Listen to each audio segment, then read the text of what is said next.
What's up, folks? It's your boy, the Left-Legged Legend, and I am recording illegally from Warner Brothers Studios.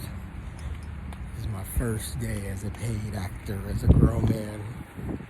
When I was young, I used to love acting. I wanted to be a famous actor, make a lot of money, a child star. But you know what? Sorry, I'm falling. Trying not to fall on camera. I used to be a child actor. I went to Kennedy Elementary in Compton, and both Miss Hicks/Johnson and Miss Williams had my ass on stage as a young man, playing all kind of characters. That's how it started. Miss Nicholson too. Miss Nicholson was more songs and stuff, kindergarten. But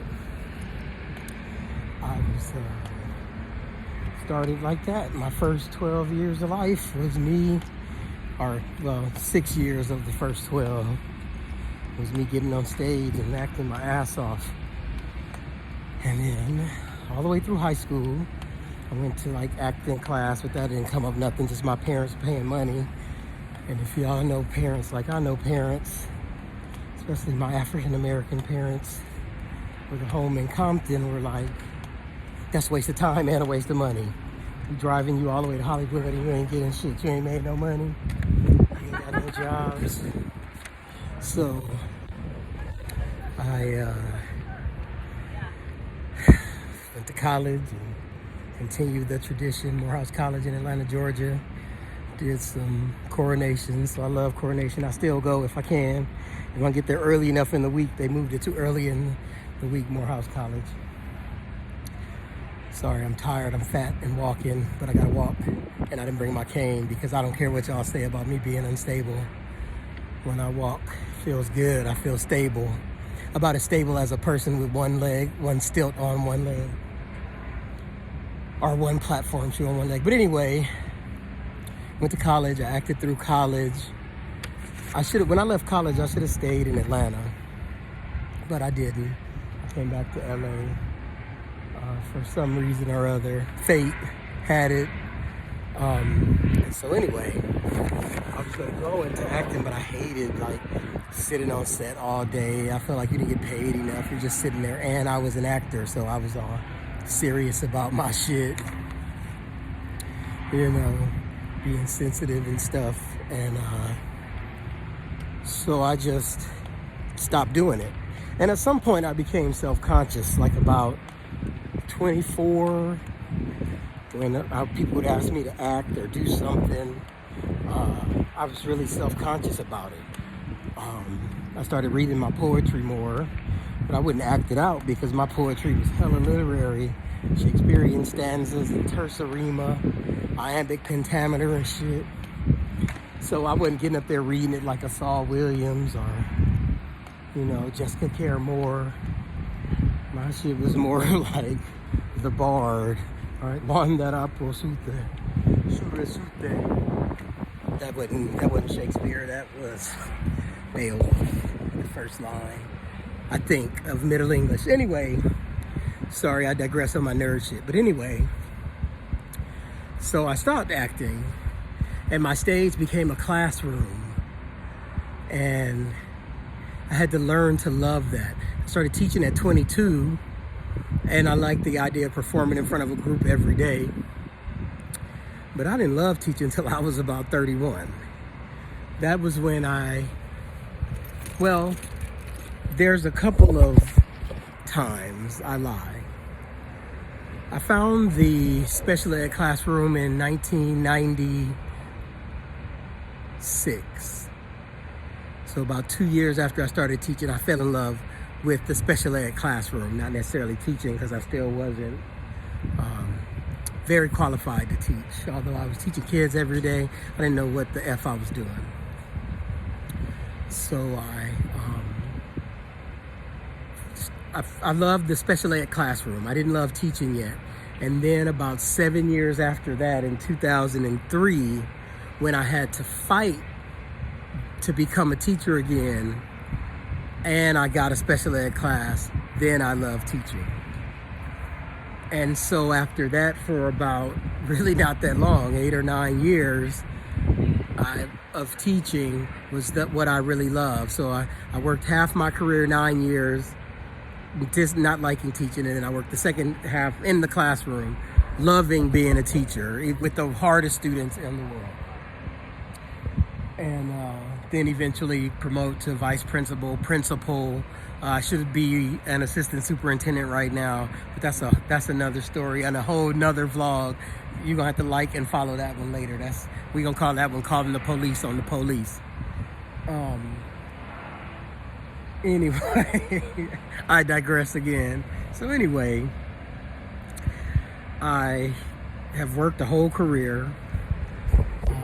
I haven't finished my career, obviously. I have about 5 or 10 more years of working that I would like to do, but I want it to be stuff that I want to do, right? So not necessarily being in a classroom, but doing leadership, using my doctorate, being a consultant, having some in and out where I can work and also live part of the year in Asia or the Caribbean or Central or South America, right? It's a goal, it's a thing. And so that's how I want to do the next 5 or 10 years. But after losing my leg, I realized something, that it changes you, and other amputees can attest to it. And I mean, it changes you in some good and bad ways, I believe, just like everything else on earth, right? But it made me really start considering how I spent my time and what I did with my time and doing things that I love, because it didn't have to be my leg. It could be my head. I could have fallen and had head trauma and died or whatever, right? It just shows you like stuff is so temporary. And being a Buddhist, converting to Buddhism in 2012 in China, really made me think like, what are you doing with your life and time, right? You get that time every day, morning and night, to meditate and think about these things. And really, once you've lost something that you were born with, you're like, really, like, what the fuck? Sorry. Sorry, but you are. That is the sentiment.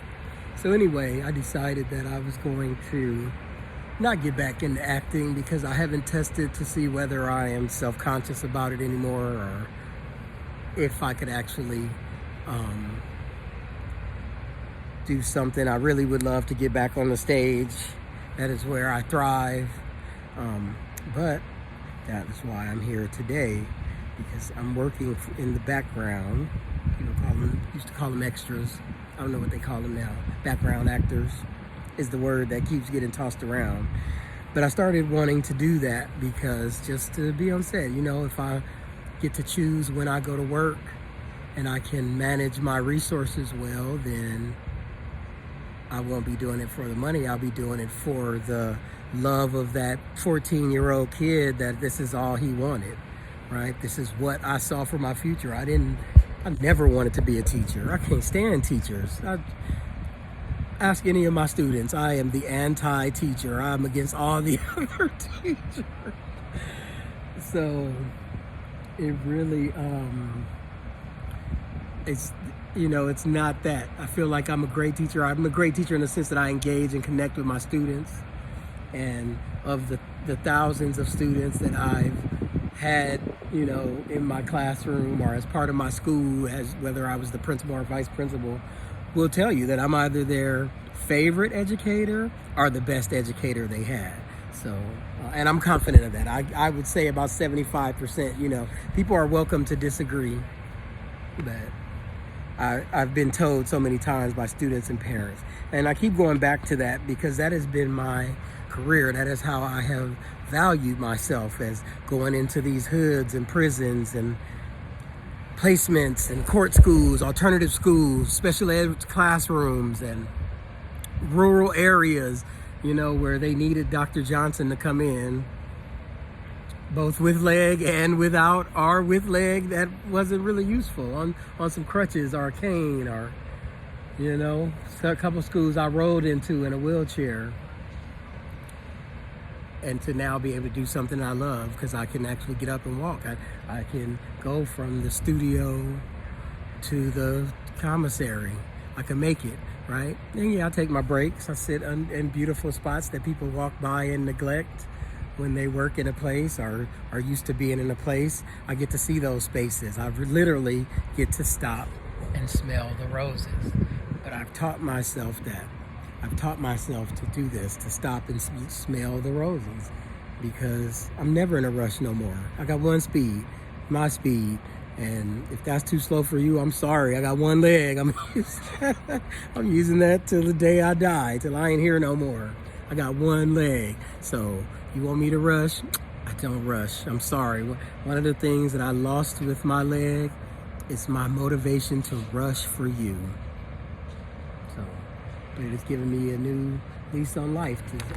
I can see how beautiful this day is. There's people out here in sunny California with this perfect sky and no clouds in the sky and perfect weather. They don't even see this day is happening, because you know what? They're sitting at work and they're stressed out, and it took me to lose my leg to know to not stress out. All of this is temporary. We here for a good time, not a long time. So however long you got, you must enjoy it. Anyway, I thought that I should sit down and have that long conversation with you. I got polvoron on my shirt. Polvoron is I'll call it a Filipino cookie, but it's powdery. And I was dogging it out, so of course I got the powder on my Lacoste joint. But like I said, you're gonna be around Link, you're gonna see some stains on some shirts, because we stain shirts around here. We only got one life. And these can't take these shirts with us. If it is a heaven or hell, we gonna be there butt naked with some wings or a devil tail. Anyway, it's your boy, the left-legged legend, signing out as I'm clowning out from Warner Brothers Studios, my first paid acting job, 2.0.